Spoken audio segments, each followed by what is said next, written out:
soccer? Not really.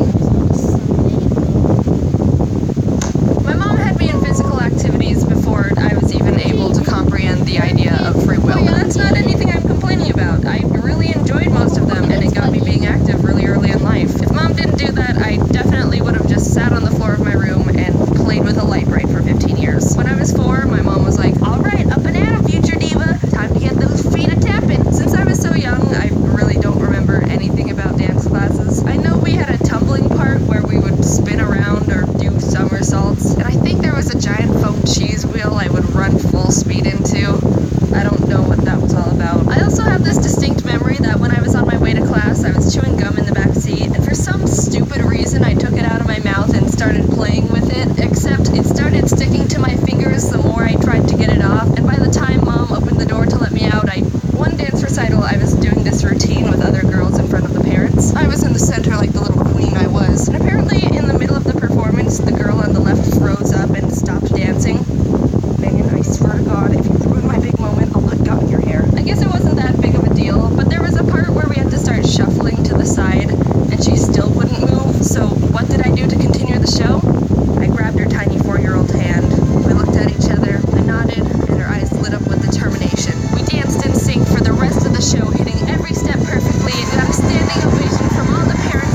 house by the courts. So they were all lined up behind the fence in the sitting area. It was pretty chill. We were doing our own thing and stuff, but every once in a while, one of them would make a stupid comment like, "Yeah, you go girls. Come on, hit it harder." No one took note of them because they were just pesky boys and we were too busy kicking butt. But at one point, I smacked the ball hard enough that it bounced and stuck right into the fence where one of their faces were. I don't like showing off in front of guys or people or anything. That's not at all my thing. I can be attracted to all genders, which is normal and not a big deal, and would still rather just stand in a dark corner and not draw attention to myself and be invisible. But the shock on his face and the fact he stumbled back a bit out of surprise, freaking hell yeah. That made me feel like All Might for a sec there, with his sassy attitude